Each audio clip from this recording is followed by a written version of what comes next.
Hi everyone, welcome back to my channel learning outcome. और आज का जो हमारा टॉपिक है दैट इज यूनिट 3 का बी पार्ट, या pedagogy of social studies for BEd second semester का first unit. Second unit fully uploaded है।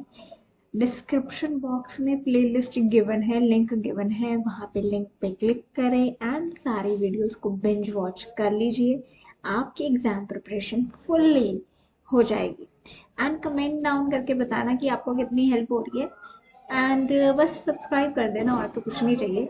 सब्सक्राइब कर देना बिकॉज उससे ना मोटिवेशन मिल जाती है कि हाँ, बच्चों को अच्छा लग रहा है and I need to work put efforts, ताकि बच्चों को गाइडेंस मिलती रहे। अब बहुत सारे ऐसे बच्चों के कमेंट्स आते हैं कि मैम हमारे पास कोई गाइडेंस नहीं है और उनके कॉलेजेस में टीचर्स अवेलेबल नहीं है मे बी ये सब्जेक्ट के, तो हमें आप पढ़ाया करिए, वीडियोस बनाए। तो मैं चाहे जितना भी टाइम होता है ना, आई ऑलवेज थिंक कि बच्चों के लिए तो वीडियोस डालनी डालनी है।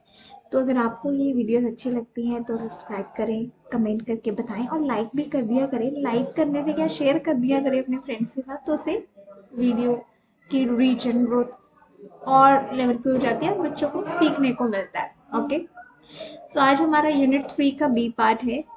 बैकग्राउंड वॉइस को प्लीज अवॉइड करें। उसमें you just need to focus on the video. ठीक है, तो इसमें बी पार्ट है हमारा। आज का टॉपिक है open book test and techniques of evaluating students answer books and projects work in social studies. Open book test culture अभी बहुत चल रहा है, और ये क्यों चल रहा है, क्या जरूरत है, क्या टेक्निक्स ऑफ इवेलुएशन होती है। अब ओपन बुक टेस्ट की भी इवेलुएशन तो होगी ना आंसर शीट की, तो वो किस बेसिस पे होती है, उसकी क्या टेक्निक्स होती हैं, वो आज हम जानेंगे। और प्रोजेक्ट में जो सोशल स्टडीज में गिवन है वो क्या, ये क्या सारी चीजें हैं, ये आज हम पढ़ेंगे। तो ओपन बुक टेस्ट क्या होता है? Consulting text book, class notes और अदर अप्रूव्ड लर्निंग मटेरियल। अब जब आप एक टेक्स्ट बुक को कंसल्ट करते हैं या क्लास नोट या जो भी आपकी अथॉरिटी ऑफ द स्कूल या टीचर्स के द्वारा अप्रूव्ड चीजें हैं, जब वो यूज करके बच्चे अपना टेस्ट लिखते हैं, एग्जाम लिखते हैं, तो उसे हम कहते हैं ओपन बुक टेस्ट। मतलब आपके सामने मटेरियल ओपन है, आपको क्वेश्चन पेपर गिवन है, क्वेश्चन पेपर में से क्वेश्चन पढ़ के आपने आंसर ढूंढने हैं वो मटेरियल में से। अब ये कहने को तो ओपन बुक टेस्ट है, लेकिन ये इतने भी इजी नहीं होते। आपके सामने सीधा सीधा क्वेश्चन और सीधे सीधे आंसर आएंगे भी नहीं। ठीक है, अब जो क्वेश्चन डाल रहा है, ये जो एग्जाम जो क्वेश्चन फ्रेम करके आपको क्वेश्चन पेपर फ्रेम कर रहे हैं टीचर्स, वो डेफिनेटली आपकी मॉडिफाइड क्वेश्चंस डालेंगे आपकी बुक में से, बहुत ही डीपर लेवल क्वेश्चंस पूछेंगे। अब उसमें आप कैसे आंसर ढूंढते हैं, कैसे आप लाइंस को जोड़ जोड़ के अपना आंसर लिखते हैं, कहीं से ये आंसर उठाना है, कहीं से ये पेज से ये पार्ट उठाना है, तो इसमें बड़े ही ज्यादा वही बच्चा अच्छा पेपर लिख पाएगा, वही अच्छे मार्क्स ले पाएगा जिसने पढ़ाई तो करी है। ओपन बुक टेस्ट के चलते बच्चे आज लीनियंट हो जाते हैं, ठीक है, उनका स्ट्रेस लेवल मैनेज होता है, लेकिन ये क्वेश्चन है हमारे एग्जामिनेशन सिस्टम के ऊपर। क्या हमारा एग्जामिनेशन सिस्टम इतना बेटर है? क्या हमारे बच्चों की लर्निंग अच्छी होगी? क्या ये मार्क्स जो वो गेन कर रहे हैं, क्या ये उनके अंडरस्टैंडिंग के बेसिस पे है, या हम ठीक है क्रैमिंग नहीं करवाना चाहते, या वैसे ही हम just examination for the sake of formality हम ले रहे हैं। तो ये बड़ा क्वेश्चन है हमारे एग्जामिनेशन सिस्टम के ऊपर जो हमें पूछना चाहिए। चलिए आगे हम देखते हैं। तो इसमें क्या है, एक डिस्कस करते हैं आगे, जरा देखिए। तो अब ओपन बुक टेस्ट का क्या फायदा है या क्या चीजें इसमें होती हैं? पहला तो है develop higher order thinking skill, HOTS जिसे हम कहते हैं, HOTS। Higher order thinking skill में बहुत कुछ आ जाता है, एनालिटिकल थिंकिंग, क्रिटिकल थिंकिंग, आपके creativity, problem solving, divergent thinking, ये सब आ जाता है हायर ऑर्डर थिंकिंग स्किल में। तो ये एक फायदा होता है, क्योंकि आंसर सामने सामने तो है नहीं, तो ये बहुत सारी चीजें आपकी स्किल्स यूज होंगी जब आप ओपन बुक टेस्ट को परफॉर्म करेंगे, आंसर लिखेंगे। Stimulates in depth learning. In depth learning कैसे होगी? जब आपको पता है कि क्वेश्चन आएंगे लेकिन आंसर सीधा सीधा नहीं होंगे, मतलब पढ़ना तो पड़ेगा ना। चलो वो अलग बात है कि बच्चे कई बार नहीं भी पढ़ते, लीनेट ले जाते कि चलो जो आएगा वो लिख लेंगे, मार्क्स आ जाएंगे कुछ ना कुछ, लेकिन मार्क्स उसके अच्छे आएंगे जिसने इन डेप्थ लर्निंग करी है। Next one is promote self learning. ठीक है, बच्चे को अपने आप पढ़ना पड़ेगा, वो अपने आप अपने आंसर ढूंढेगा, तो उसे डेफिनेटली पढ़ना पड़ेगा कि ये चीज यहाँ पे है।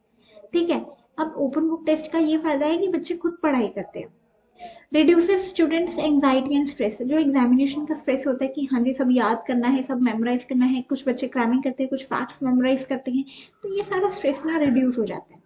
Better conceptual clarity and more realistic test, conceptual clarity होती है इसलिए बच्चों को, ये मुझे एक डाउट है कि कैसे होती है कंसेप्चुअल क्लैरिटी, क्योंकि ओपन बुक टेस्ट है, कंसेप्चुअल क्लैरिटी क्या हो रही है, लेकिन ये पॉइंट गिवन है तो मे भी कुछ होगा, मुझे तो ये कुछ समझ में नहीं आया कि कैसे होती है बच्चे की कंसेप्चुअल क्लैरिटी।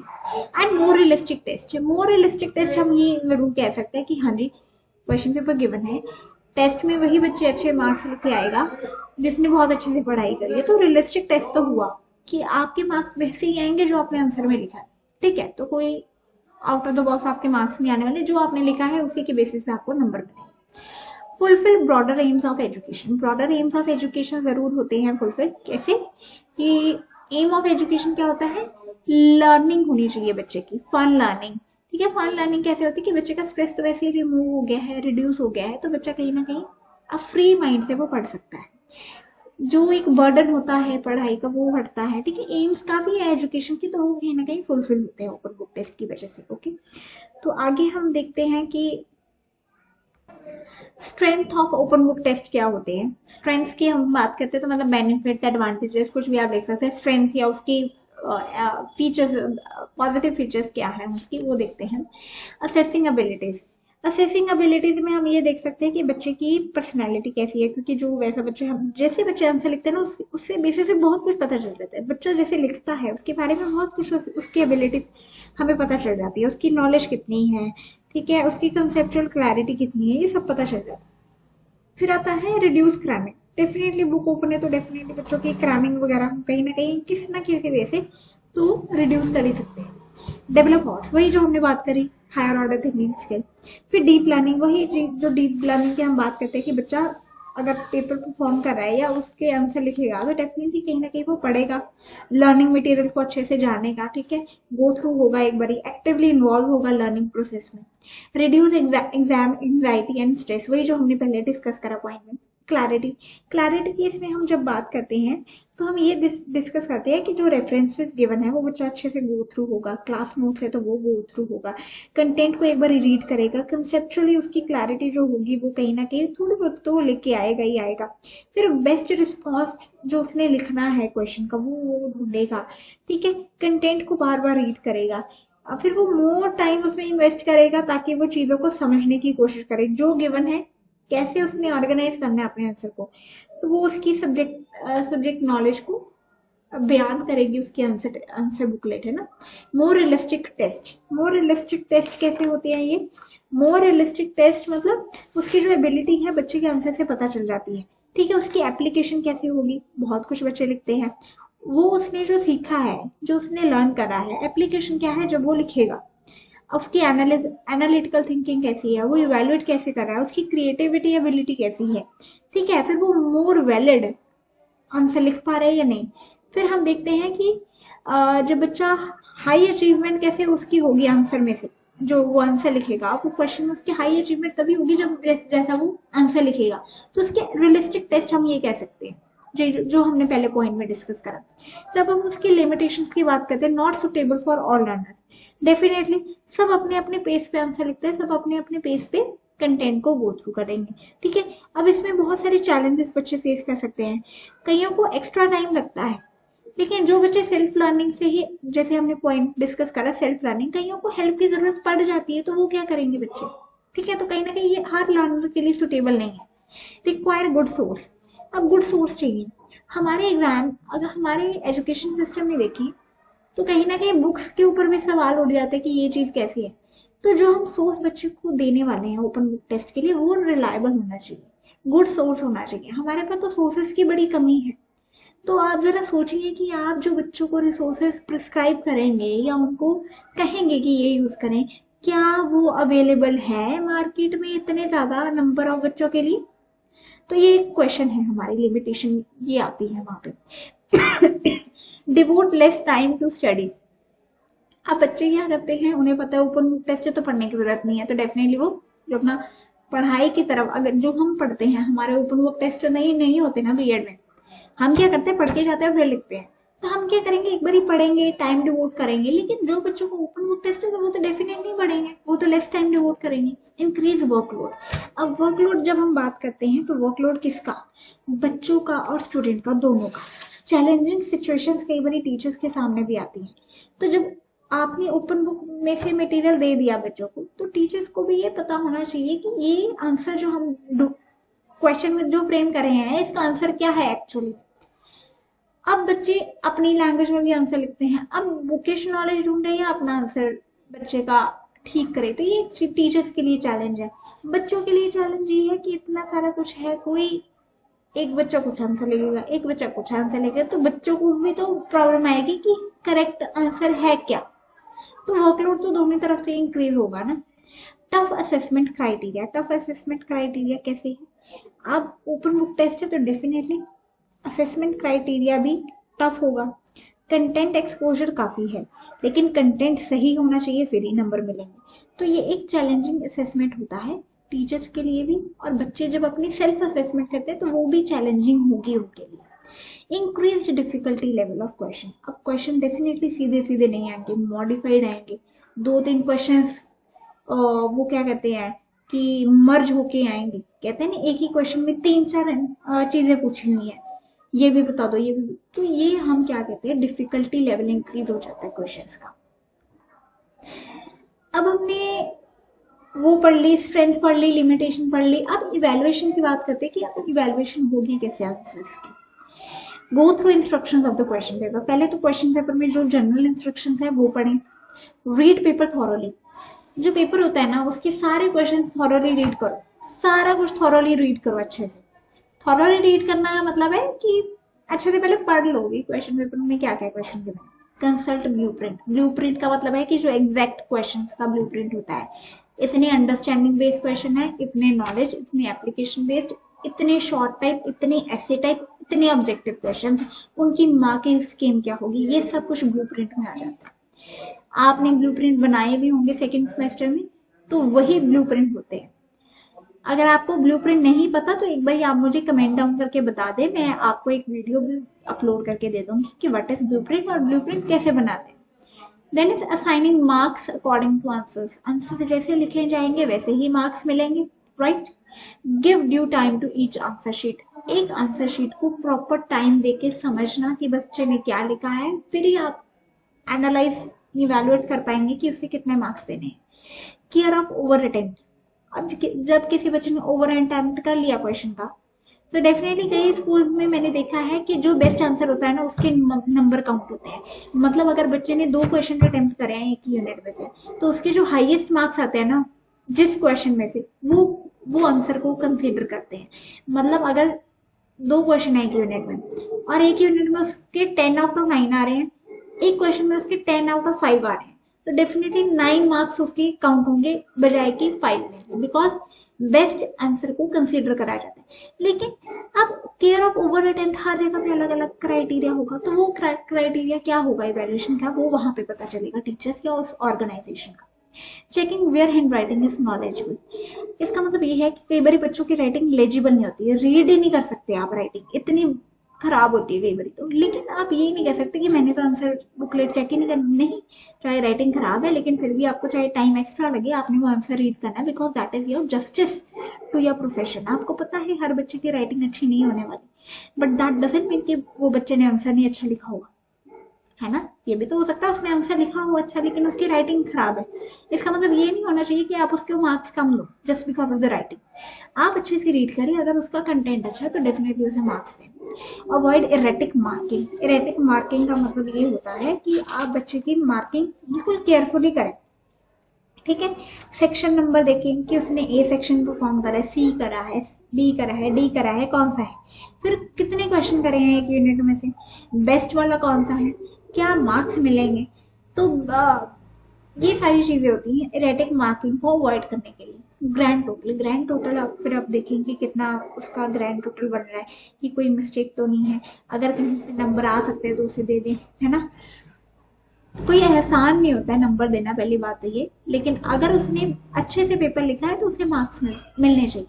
ये नहीं होना चाहिए कि कोई फेवरेटिज्म, कोई डिस्क्रिमिनेशन नहीं होनी चाहिए कि ये बच्चा तो पढ़ता ही नहीं क्लास में, इसने जरूर चीटिंग करके लिखा होगा। क्या पता उसने पढ़ लिया उस टाइम पे, शायद क्लास में इनडिसिप्लिन क्रिएट कर रहे हैं। ऐसे बहुत बच्चे मैंने देखे हैं कि क्लास में इनडिसिप्लिन क्रिएट करते हैं लेकिन नंबर बहुत अच्छे लेके आते हैं बिकॉज वो पढ़ लेते हैं। ठीक है, तो ये सारी चीजें होती हैं जो आपको कंसिडर करनी चाहिए। फुल सिग्नेचर ऑफ इवैल्यूएटर, जब आपने आंसर बुकलेट चेक कर दी, मार्क्स गिव कर दिए उसमें, right you have given a written marks in the front page of the answer booklet, तो आप सिग्नेचर करते हैं। आपने सिग्नेचर का मतलब होता है कि यू आर अकाउंटेबल, कि आपने ये आंसर बुकलेट चेक करी है, तो बच्चे आपके पास आ सकते हैं कि मैम ये क्वेरी है। तो आपके सिग्नेचर बहुत इंपॉर्टेंट होते हैं आंसर बुकलेट में। विद डेट, फुल सिग्नेचर होने चाहिए आपके विद डेट, उस डेट को जब आपने चेक करा on the answer sheet. And award list, award list का मतलब ये होता है जिस लिस्ट में सभी बच्चों के मार्क्स लिखे जाते हैं। फॉर एग्जाम्पल एक क्लास में 40 स्टूडेंट्स हैं तो 40 बच्चों की जो लिस्ट होगी ना, उसमें बच्चों के मार्क्स गिवन है। एक ही लिस्ट में 40 वो होते हैं बच्चों की लिस्ट बनाई जाती है 40 स्टूडेंट्स की एक पेज पे, और वहां पे वो मार्क्स लिखते हैं, उसे हम कहते हैं award list. I hope it's clear, बहुत ही सिंपल लैंग्वेज में आपको समझाने की कोशिश कर रही हूँ। द नेक्स्ट वन है social studies project. Social studies project तो आपको पता ही है कि प्रोजेक्ट तो कुछ भी हो सकता है, 3D मॉडल हो सकता है, कुछ भी हो सकता है। अब प्रोजेक्ट में क्या होना चाहिए, स्टूडेंट सेंटर्ड होना चाहिए। पहली बात तो ये, एक मिनट आपको मैं ना पिक दिखाती हूँ। हाँ, तो यहाँ पे आप देखिए कि प्रोजेक्ट वर्क क्या है, स्टूडेंट सेंटर्ड होना चाहिए। ये नहीं कि टीचर को चाहिए तो ठीक है वैसा मैं प्रोजेक्ट दूंगी जैसा मुझे पसंद है, नहीं, स्टूडेंट सेंटर्ड होना चाहिए। मतलब बच्चे जिसको एंजॉय करे करते करते, बच्चों की कहीं ना कहीं उनसे नॉलेज इनहांस हो, वो प्रोजेक्ट देना चाहिए। Relate with the social science context and exposure to reality, social science के रिलेटेड होना चाहिए पहली बात तो ये, और रियलिटी से मिलता जुलता होना चाहिए। अगर प्रोजेक्ट का टॉपिक है पोल्यूशन, तो वो तो रियलिटी बेस्ड ही है ना, बच्चे कुछ ना कुछ मॉडल बना के लेके आएंगे, कुछ भी लिखेंगे, तो डेफिनेटली रियलिटी बेस्ड या फैक्चुअल बेस्ड वो चीज होगी। Helpful in achieving social science teaching AIIMS and objective, teaching AIIMS जो सोशल साइंस की है या ऑब्जेक्टिव है वो फुलफिल होने चाहिए वो प्रोजेक्ट से। जॉयफुल लर्निंग, आप मुझे कमेंट करके आप बताइए कि 2 कोई या 5, ऐसा करते हैं 5 टीचिंग एम्स आप सोशल साइंस के लिखो और 5 ऑब्जेक्टिव आप लिखो, ठीक है, सोशल साइंस के, कमेंट करके, ताकि मुझे भी पता चले आपको कितनी नॉलेज हो चुकी है अभी तक। Okay, joyful learning experience oriented, joyful experience होना चाहिए वो प्रोजेक्ट करते करते, ये नहीं सिर दर्द हो गया बच्चों का, स्ट्रेस हो गया, नहीं, जॉयफुल होना चाहिए, बच्चे सीखें, एंजॉय करें। मीनिंगफुल एक्सपीरियंस, मीनिंगफुल एक्सपीरियंस का मतलब यही होता है कि बच्चे जस्ट जो चीज आप बच्चे को देते हैं ना, तो डेफिनेटली उसका एक मीनिंग होना चाहिए, उसका एक बैक कहते हैं ना कि एक रीजन होना चाहिए आप क्यों दे रहे हो। Real social problems and issues को एड्रेस करे वो प्रोजेक्ट। फॉर एग्जाम्पल पोल्यूशन है तो डेफिनेटली ये सोशल इशू है, सोशल प्रॉब्लम है। बच्चे इनोवेटिव आइडियाज भी कई बार लेके आते हैं। ये जो एग्जीबिशन होती हैं, ये जो मॉडल मेकिंग होते हैं, ये क्यों होते हैं, क्योंकि कई बार बच्चे ना इसी में से ही कुछ ऐसा इनोवेटिव सोल्यूशन ले आते हैं, इन्वेंशन ले आते हैं जो कि समाज के लिए एक नए चेंज ले आती है। स्टूडेंट डायरेक्टर, वही स्टूडेंट डायरेक्टर होते हैं, बच्चे लीड करते हैं, बच्चे परफॉर्म करते हैं, बच्चों के लिए ही हम प्रोजेक्ट लेके आते हैं। Sensitive to local culture and society, ये नहीं कि आपने प्रोजेक्ट दे दिया लेकिन वो किसी के कल्चर को हर्ट कर रहा है, किसी के बिलीफ या किसी के फेथ को हर्ट कर रहा है। बिलीव में एक ना बड़ी चीज है जो आप हमेशा एज अ टीचर ध्यान रखें।